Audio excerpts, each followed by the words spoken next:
get started with the foundations of convective heat transfer, the mathematical foundations of convective heat transfer. Now, the mathematical foundations of convective heat transfer strongly depend on fluid mechanics, and this is so because convection may be fundamentally perceived as advection assisted conduction. So, you have a situation where conduction is a must, but that is assisted by something which is advection or transport of heat by fluid flow. So, to get a physical picture of why fluid flow is important for heat transfer, let us consider a situation like this.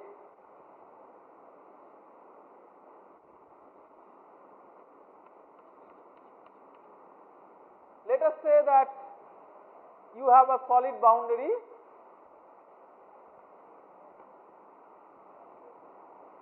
and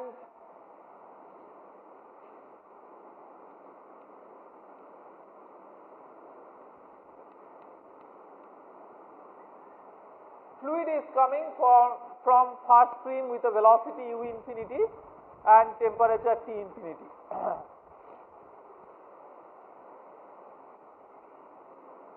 Now, to write what is the heat transfer at the wall, we express it by this following boundary condition.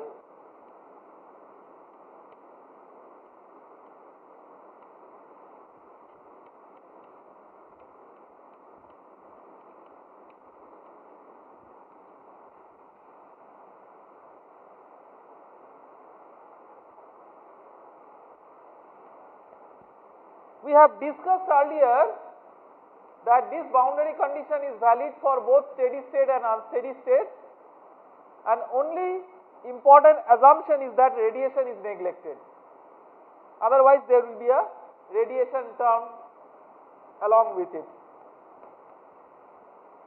Now, in convective heat transfer,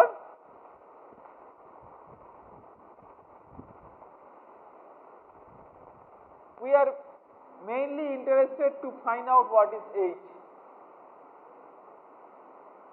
If we know what is H, then we know what is the rate at which heat is being transferred at the wall, right? The question is, H will depend on what? What are the parameters on which H will depend? So, you can of course non-dimensionalize this equation and write, if you define a non-dimensional theta, non-dimensional temperature theta,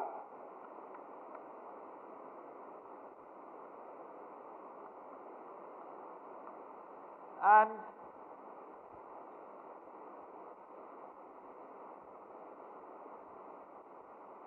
non-dimensional y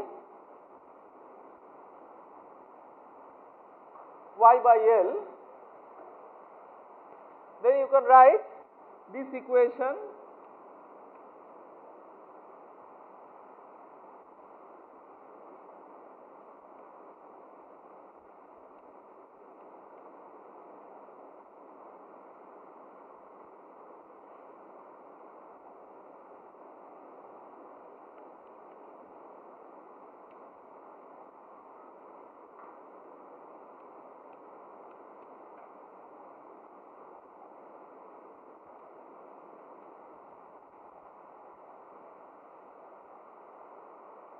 So, what you get is a non-dimensional temperature gradient at the wall. Because this is non-dimensional, this is also a non-dimensional parameter which is known as Nusselt number.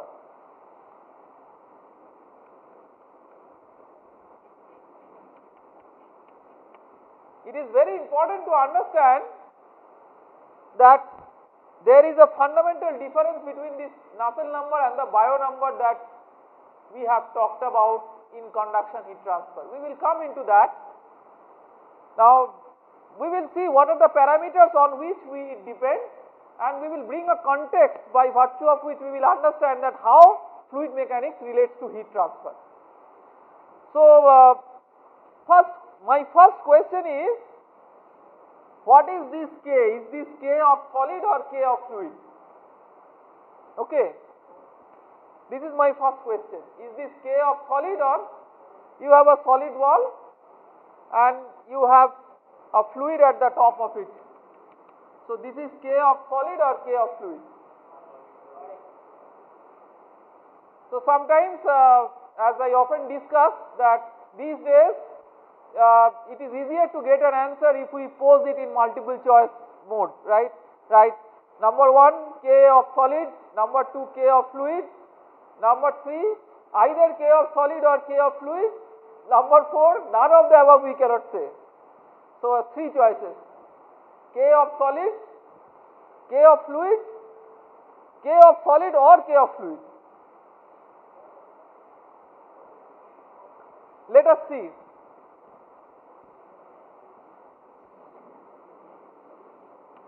So, I am just enlarging the solid boundary, solid wall. This is the solid wall. Okay.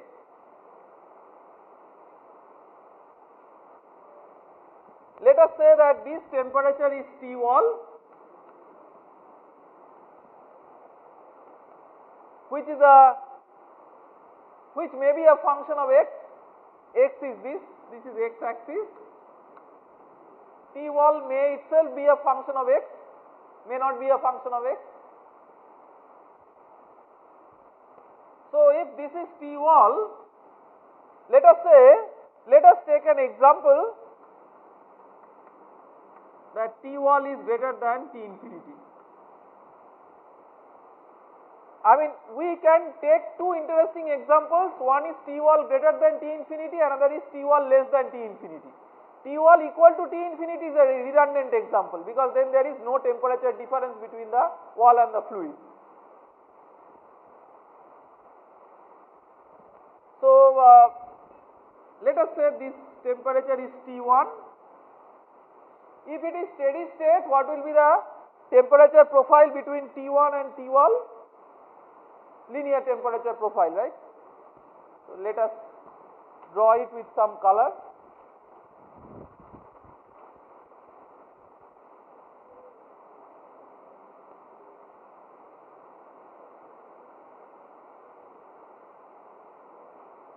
What will be the temperature profile in the fluid? In general, not linear. If it is a system where there is only conduction, that means the fluid is stagnant, then it may be possible that the temperature profile in the fluid is also linear, but in general it is not so. So, let us say that the temperature profile in the fluid is something like this. Okay. So, importantly, what is common at the interface? What is continuous at the interface between the solid and the fluid? Number 1, temperature is continuous, right? Temperature, because at a given point you cannot have two different temperatures, one in the fluid and one in the solid, right? So, at a given point you must have unique temperature. So, there must be continuity of temperature. And the second, the heat flux must be continuous. The rate at which heat is transferred from the solid to the fluid here is the same rate at which heat leaves to the fluid. The reason is that this is an interface does not have any thermal storage capacity. So, whatever heat comes at the interface, at the same rate it will leave. So, what is the rate at which it is coming at the interface? Minus K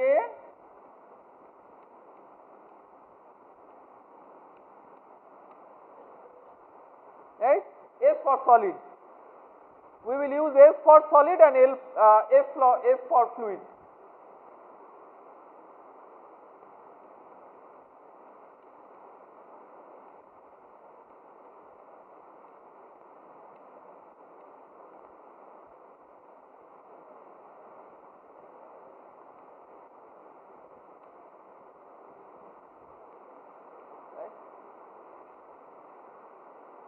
This is the rate at which this temperature profile, this is Ts, and this temperature profile is Ts. Okay.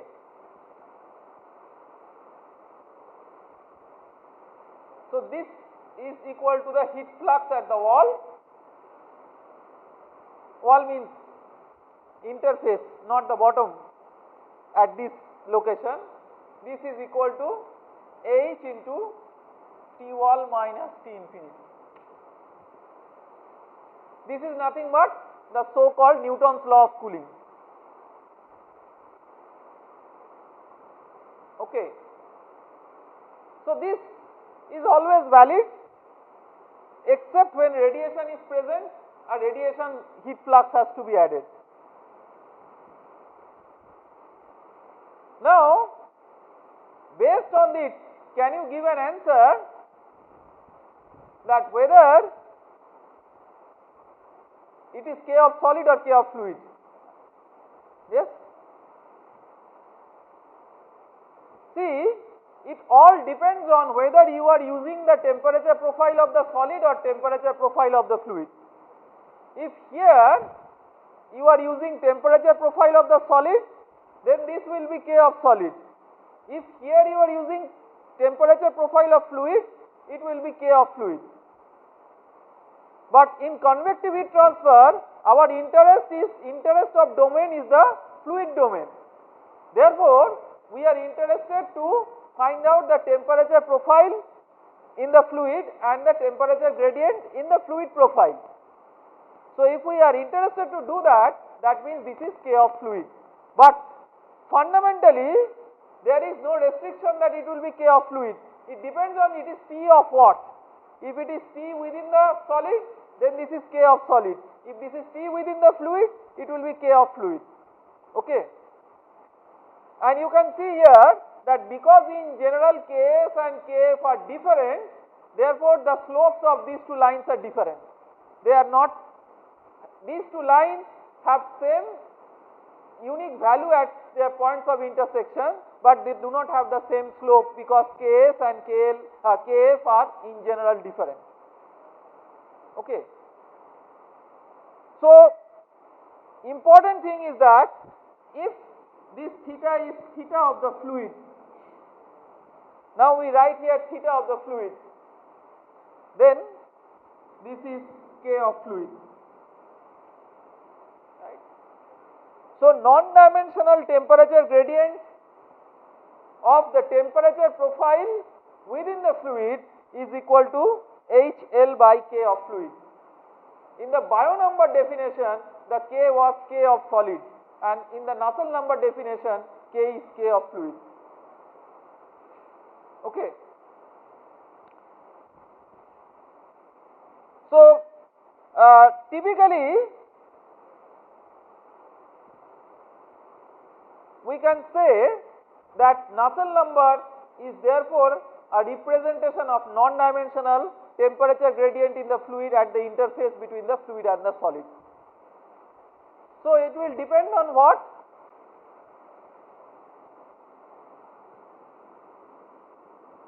Intuitively, the Nusselt number will be a function of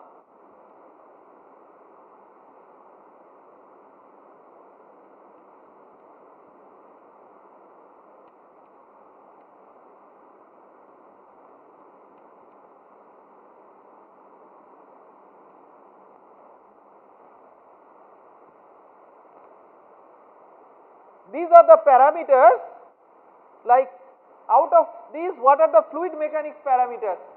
The fluid mechanics parameters are rho, U infinity, L and mu, and we will discuss about these parameters, why these parameters are important.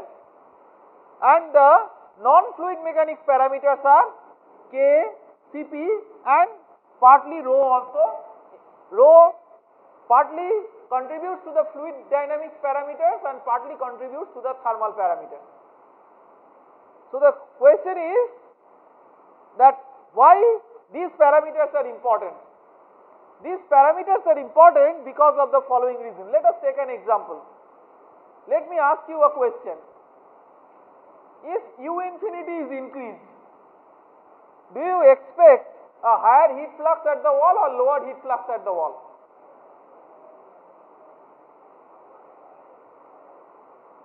Question is, if you increase U infinity, do you expect a higher heat flux at the wall or lower heat flux at the wall? You expect a higher heat flux at the wall.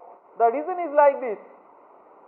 See what is happening with a higher U infinity, there is a higher rate at which heat is getting transferred by fluid flow.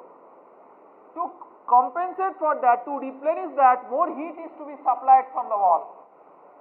So let us say that there is some person who is a voracious eater, who always eats, and after eating the person becomes more and more hungry, like a diabetic patient.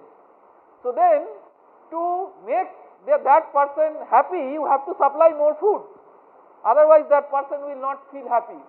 So this is something like this. So the fluid flow is carrying heat at a very fast rate. So to make up for that, more heat has to be supplied from the wall, right? So that is one of the very important parameters. Then the other parameter, L, is of course important because the entire characteristic length scale of the problem is governed by the length L. Mu and rho, the combination of mu and rho, what does it play a role? So it is essentially not mu or rho individually, but mu by rho, which is known as kinematic viscosity. Now question is, why mu by rho is important? Why not mu individually or why not rho individually? So what does mu do? If you think of this physical problem, let us draw a separate sketch here. Let us say this is the wall.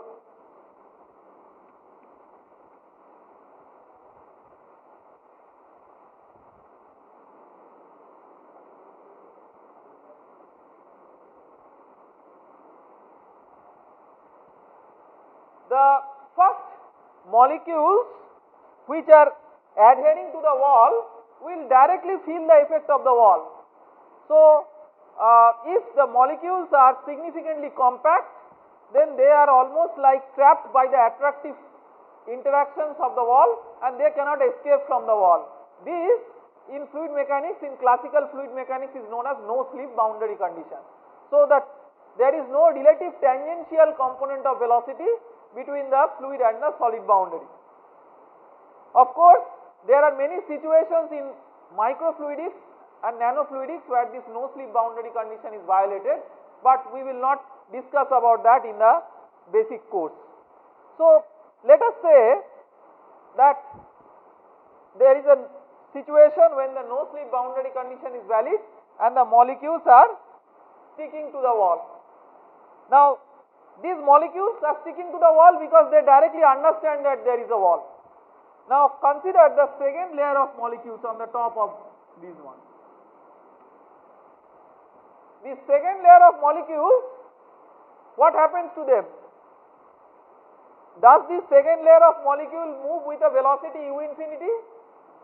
No, it moves with a velocity much slower than u infinity, but not 0. So it moves with a velocity which is much slower than u infinity but faster than this. That means, why it is not moving at a velocity u infinity? Because it understands that there is a wall. How does it understand that there is a wall? It is not in direct contact with the wall. So how does it understand that there is a wall? There is a messenger in the fluid that propagates the message that yes, there is a momentum disturbance, and that messenger in the fluid is nothing but viscosity of the fluid. So viscosity of the fluid is physically a messenger for momentum disturbance. It gives a message that there is a momentum disturbance in the fluid. Now the fluid gets a message that there is a momentum disturbance, but the fluid has its own inertia. So even though there is a momentum disturbance, the fluid intends or tends to maintain its own momentum. By virtue of which property of the fluid? By virtue of inertia of the fluid. By virtue of inertia of the fluid tends to sustain its momentum, and inertia of the fluid is proportional to the mass, and mass is proportional to the density. So, mu is the tendency of the fluid to undergo a change in momentum or disturbance in momentum, and rho is the tendency to sustain the momentum. So, this is a relative ability of change of momentum with respect to the tendency to sustain its momentum, and that is why it is important as a basic feature.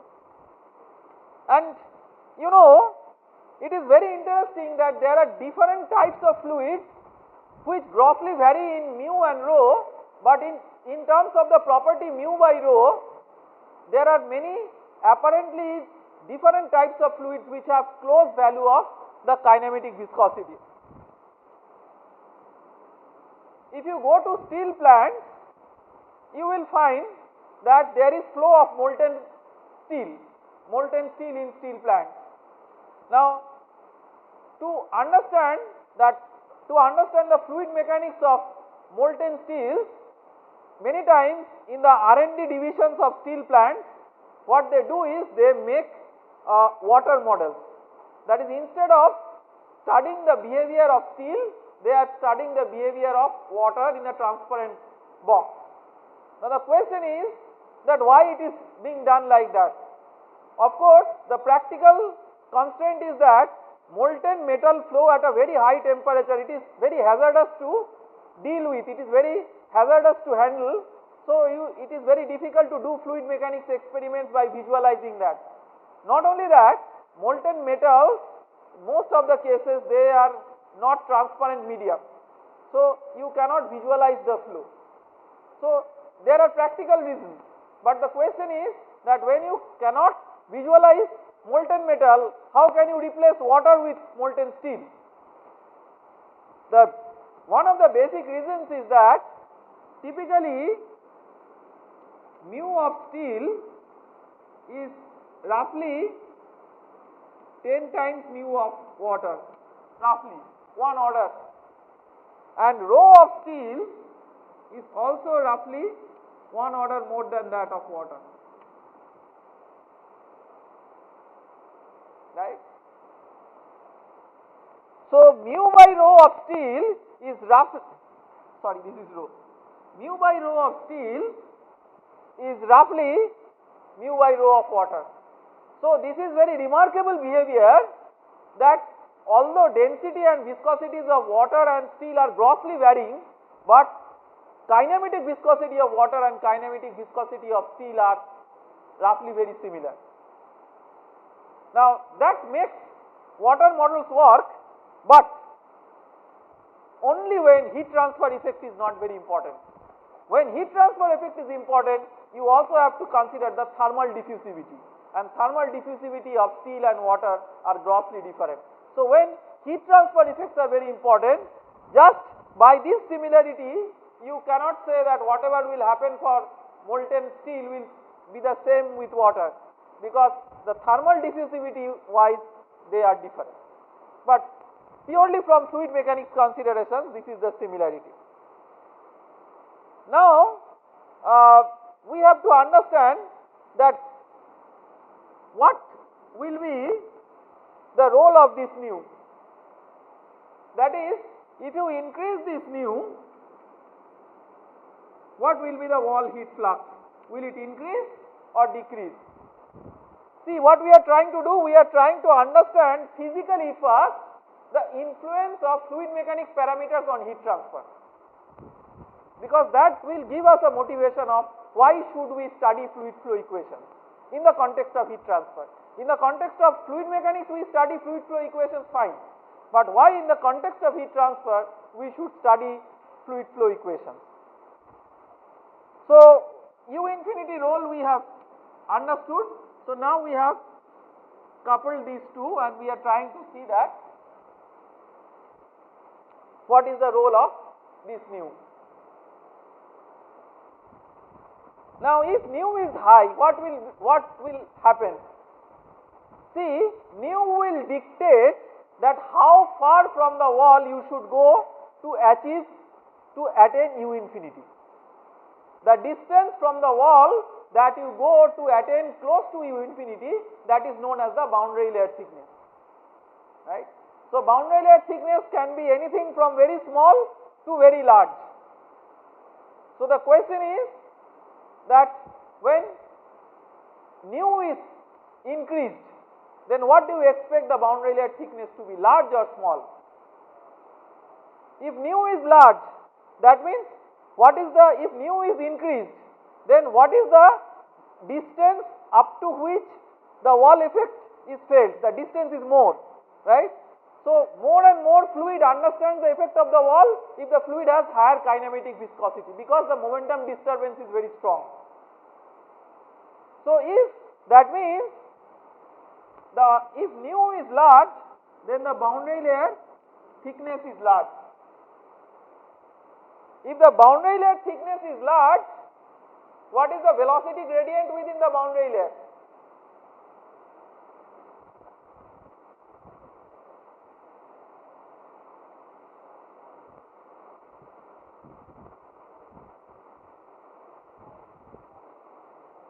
If the boundary layer thickness is large, then the velocity gradient within the boundary layer for a given u infinity is small, right.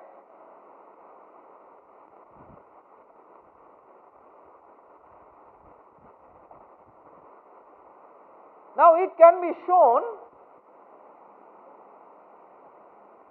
that if we consider, so this is related to velocity gradient, we will discuss about velocity gradients later, but similar to the boundary layer within which the velocity gradient occurs, there is a boundary layer within which the temperature gradient also occurs, that is known as thermal boundary layer. So, in the thermal boundary layer, the temperature will change from T wall to T infinity. Let the thickness of the thermal boundary layer be delta T. So, delta by delta T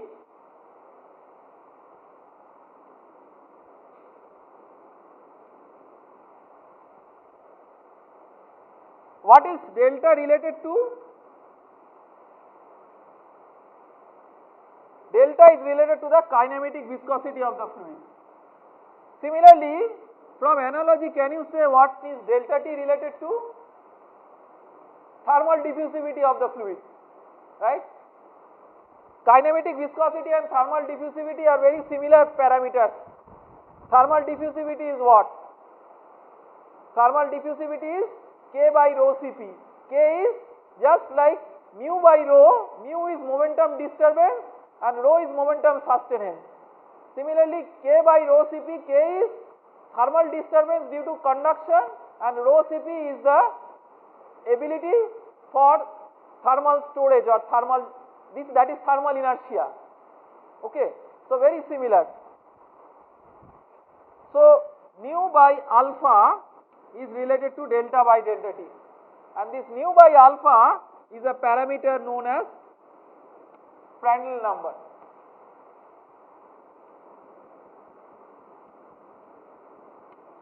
So, for a given alpha, if you have higher nu, you have higher delta, right.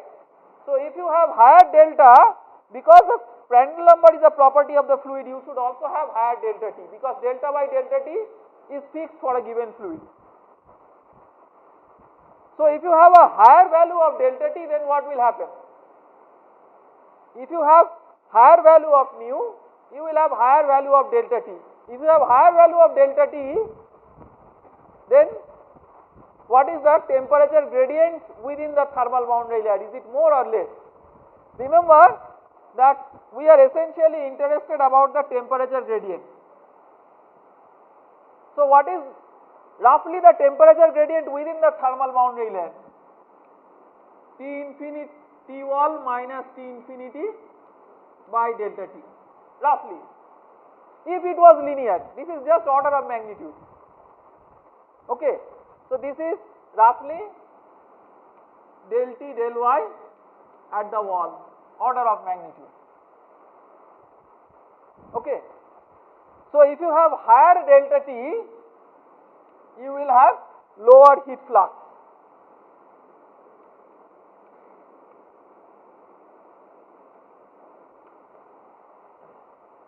Right?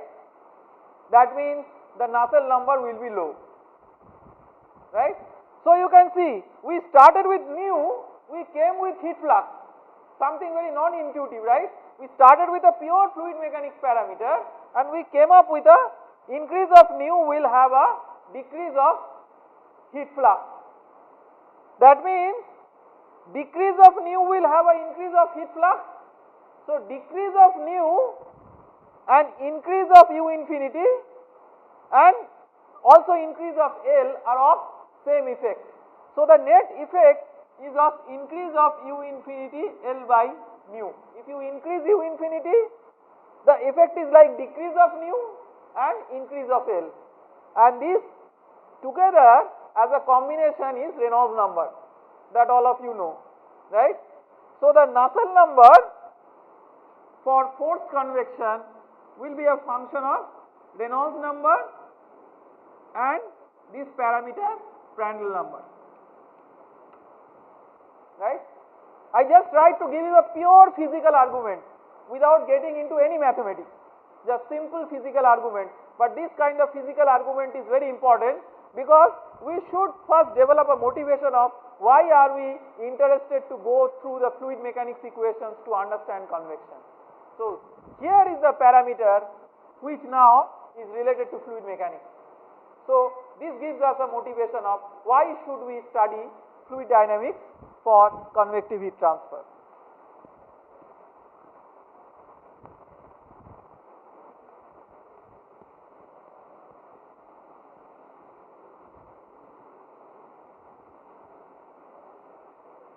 So when we say fluid dynamics, we have to keep in mind that fluid dynamics, to understand fluid dynamics, we need to understand basic equations of fluid mechanics. And what are the basic equations of fluid mechanics? The basic equations of fluid mechanics are the conservation equations, like conservation of mass, conservation of momentum, and in heat transfer you also have conservation of energy. So when we say conservation of energy in the context of heat transfer, we essentially talk about the conservation law dictated by the first law of thermodynamics. So energy where you have both heat and work involved. So we will start with conservation of mass, but before that we will try to recapitulate a general theorem which talks about conservation in fluid mechanics, and then we will apply that theorem to address the issues of conservation of mass, conservation of momentum, and then eventually conservation of energy, and that theorem is Reynolds transport theorem.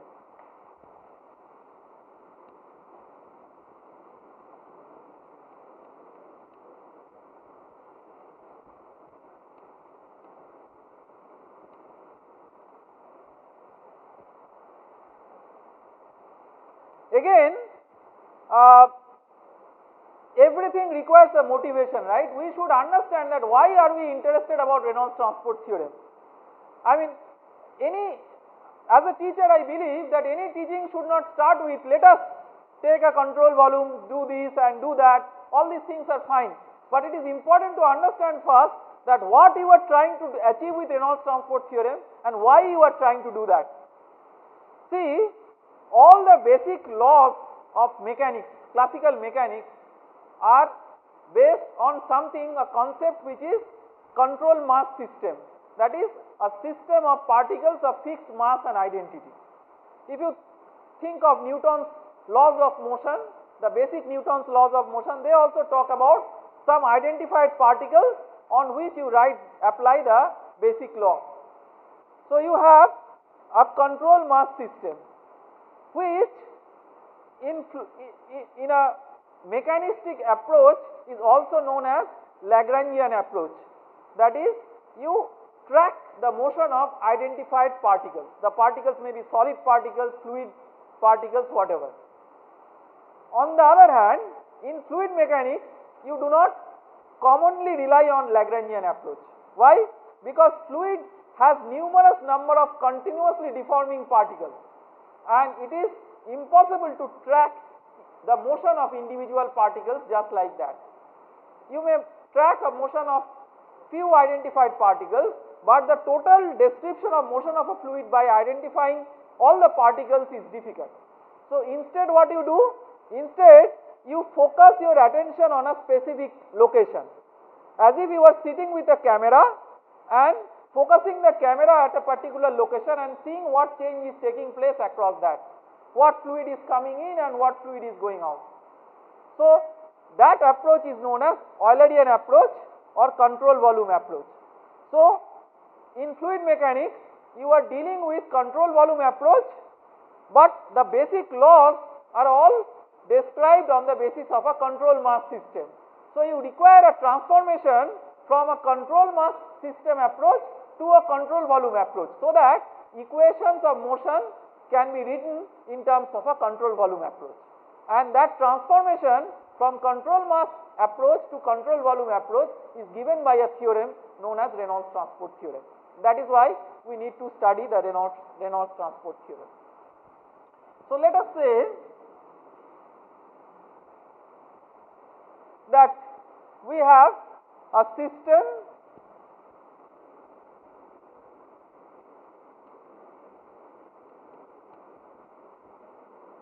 this is basically a control mass system at time t. Let us say this blue colored outline is a system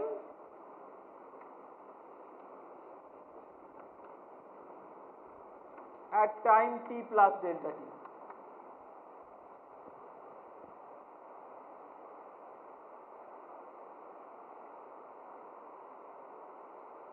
Okay.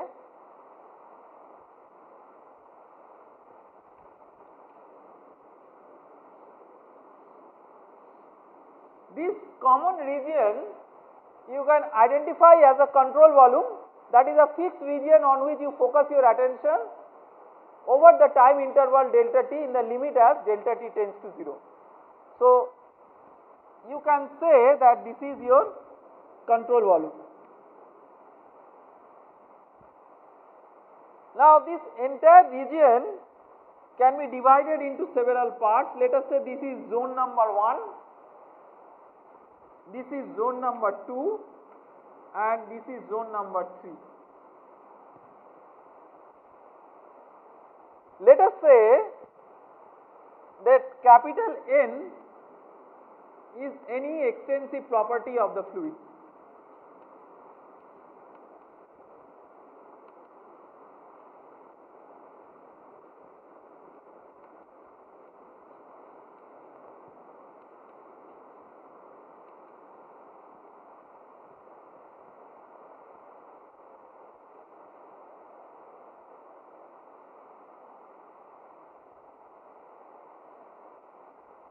So extensive property means a property which depends on the extent of the fluid or mass of the fluid. So N at time t is equal to N1 at time t plus N2 at time t, because at time t the system is 1 plus 2. Similarly, N at time t plus delta t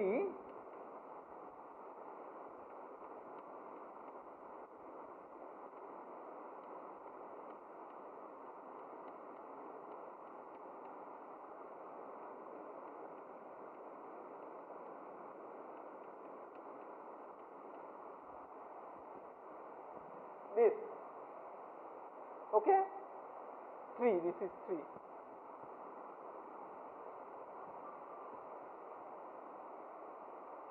This is very straightforward. So what we are interested is to calculate what is dN dt of the system.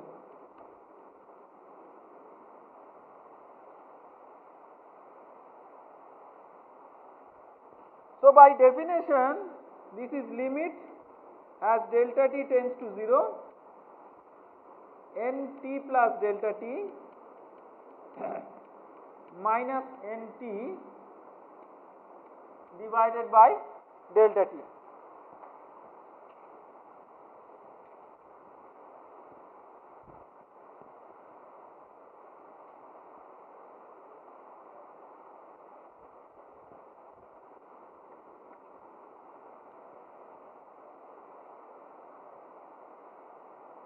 So, nt plus delta t, what is that?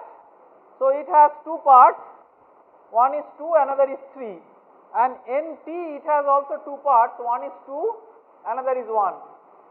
So, the two region is common for both, one at t plus delta t, another at t. So, we will isolate that, we will write limit as delta t tends to 0, n2 t plus delta t minus n2 t divided by delta t plus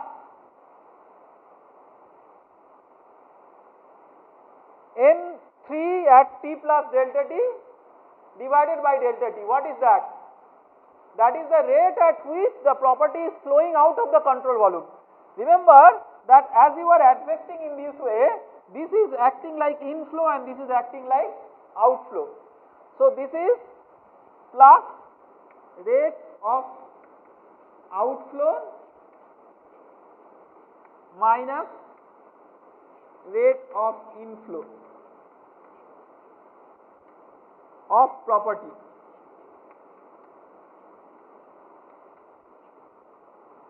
Of the property.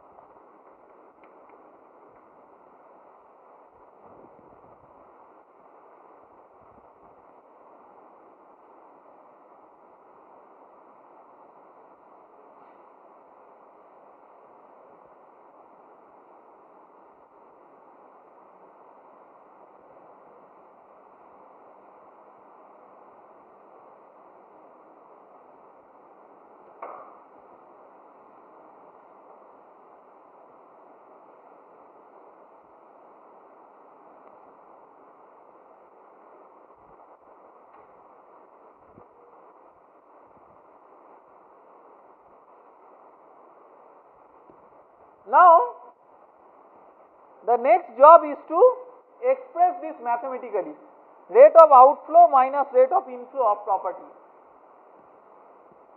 So, let us make a sketch of the control volume. Let us say this is an outflow boundary.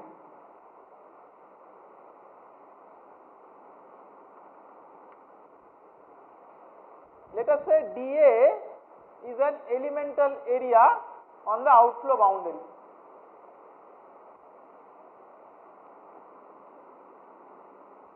Let us say that V is the velocity of flow at this outflow boundary. Okay. And small n is the property n per unit mass, capital N per unit mass. We also describe a unit vector normal to the surface. So, let us say that eta is a unit vector which is, so what is eta? Unit vector normal, outward normal.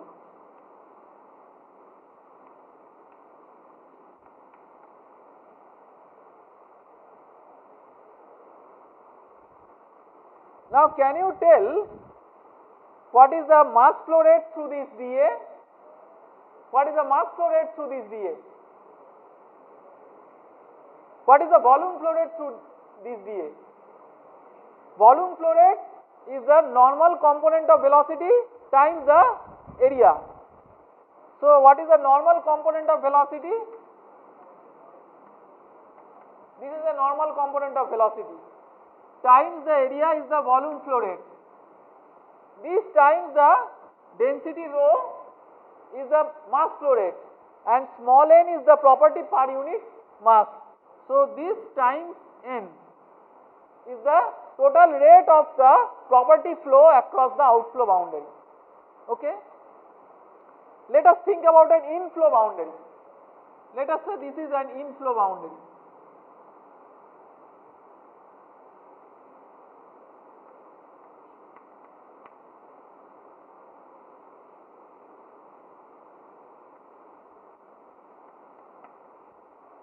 What will be the difference between the inflow and the outflow boundary? The only difference is that when you calculate V dot eta, the dot product will be positive for outflow and negative for inflow. That you can see from this figure. The dot product of these two vectors is positive here, but the dot product of these two vectors is negative here. Right? So, if you write outflow minus inflow, you don't have to separately take two terms. If you now integrate it over the entire control surface, a positive dot product will mean the outflow part of the surface and negative dot product will mean the inflow part of the surface. Right? This CS is control surface, the surface that bounds the control volume. And the other term, which is this term, we can write this term as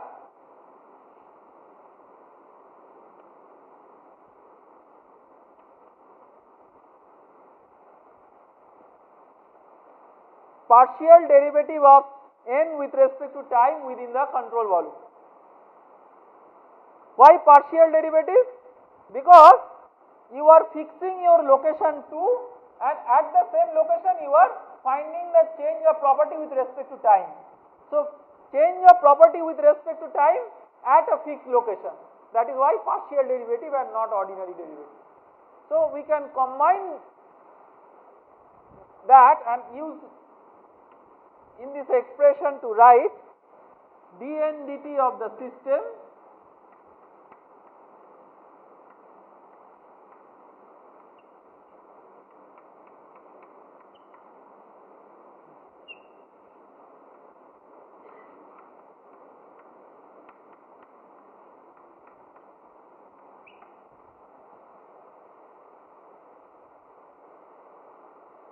Now, what is capital N of the control volume? Let us say this is a small element dV, a volume element that we take. What is the mass of this element? Rho into dV. What is the property per unit mass? Small n. So, the total property is this into small n. So, this you can write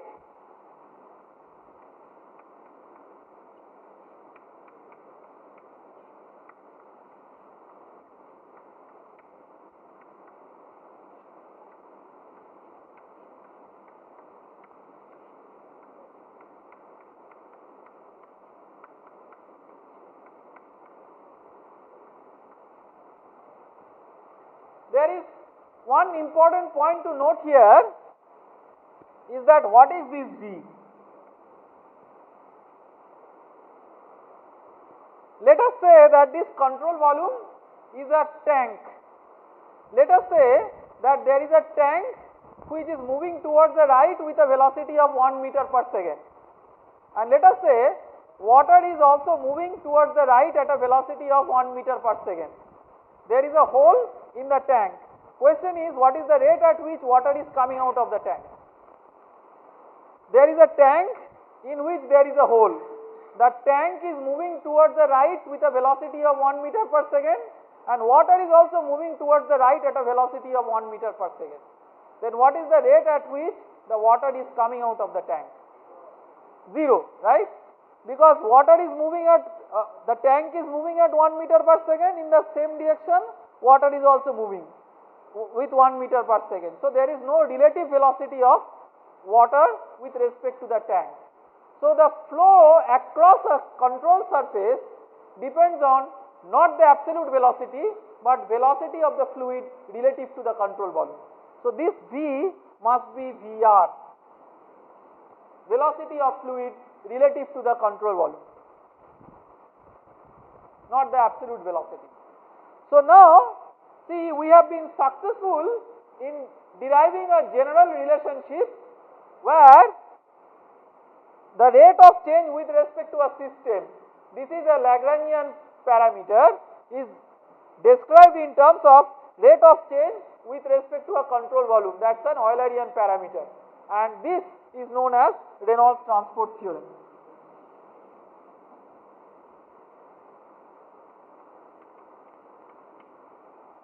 In the next 5 minutes or so, we will illustrate the use of Reynolds transport theorem for the law of conservation of mass. We will start with, as I told, that in fluid mechanics we are interested about some basic laws of conservation, and the most fundamental law of conservation is the conservation of mass. So we will start with that. The first example is conservation of mass.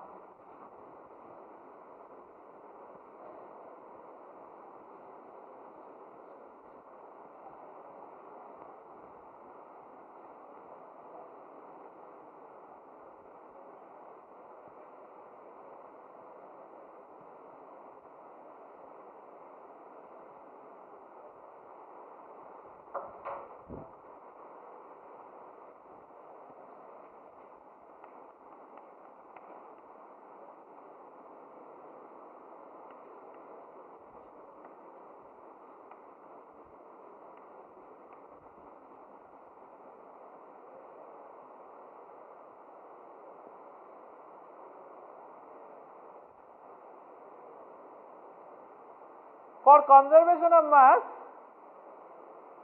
what is capital N?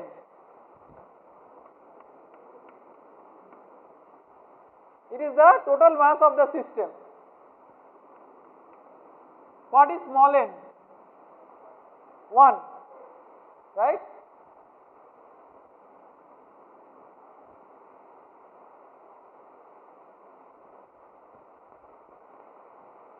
One small thing, so this is ddt, right?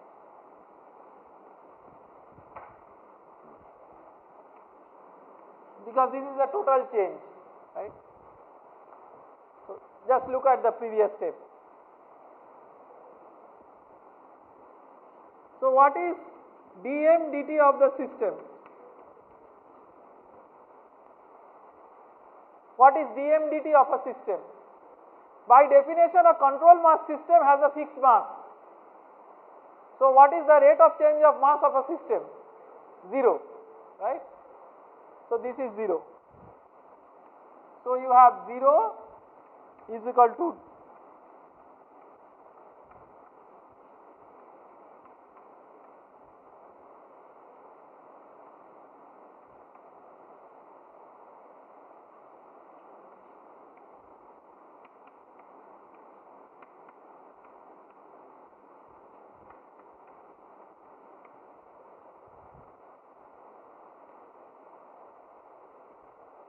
Now, to simplify in the next step, there is an immediate tendency of taking this derivative inside the integral. Question is, can we do it or not? The answer is very straightforward. We cannot always do it, right? When we can do it? We can do it only when the volume of the control volume is not a function of time. Then you can put this time derivative outside and inside the integral as per your wish. Otherwise, you have to correct when you differentiate outside the integration and when you differentiate within the integration, they are not the same, and they have to be corrected by an additional term which is given by the Leibniz rule of differentiation under integral sign. So it is not that we can do it always. We can do this, we can put this inside, provided the volume of the control volume is not a function of time. So when the volume of the control volume is a function of time, let us say there is a balloon which is continuously expanding or contracting, whatever. So for solving a fluid mechanics problem in that, we cannot put this derivative within the integral. So we will make certain assumptions.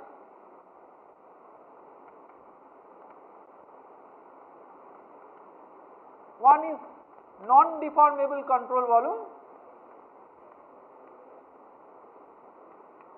That means V is not a function of time, volume of the control volume. Second is stationary control volume. Stationary control volume means that the control volume is fixed. If the control volume is fixed, then relative velocity and absolute velocity are the same. Okay. So, under those conditions you can write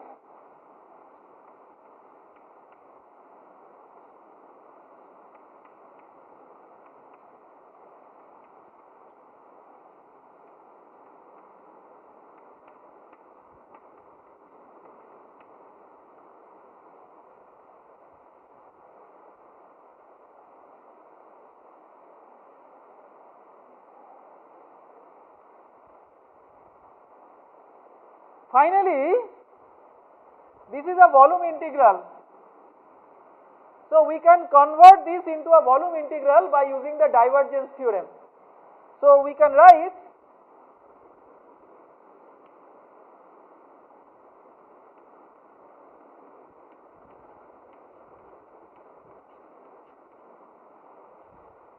so if you have a vector function f dot say ds is equal to divergence of f dv, where the surface S over which the integral is made is a surface that completely bounds the control volume.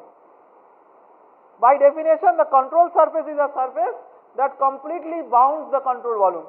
So, this is a very important prerequisite for the divergence theorem to be applied. So, when that is there, you can convert the area integral to volume integral. Why? What is the motivation? The motivation is that both of these terms are now having the volume integral. So, you can write integral of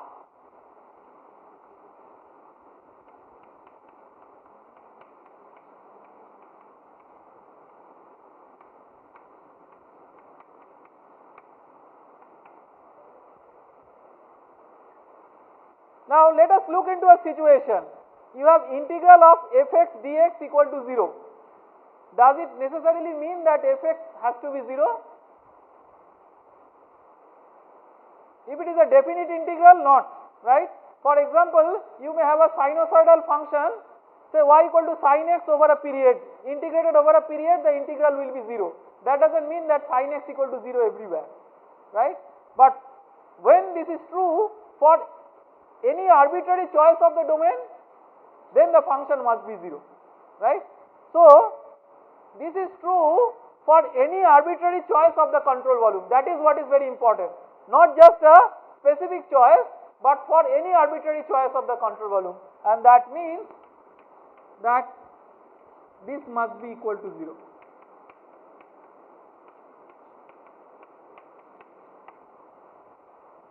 This is nothing but the continuity equation in fluid mechanics.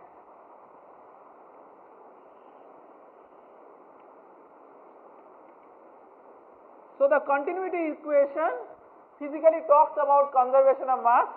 We will discuss in the next class some implications of the continuity equation, and then some special cases. What does it lead to for incompressible flow, maybe for steady flow, unsteady flow, these certain situations we will discuss, and then we will use the Reynolds transport theorem for a second example, which is conservation of momentum, and from that we will derive something which is known as the Navier-Stokes equation. So, that we will take up in the next lecture. Thank you.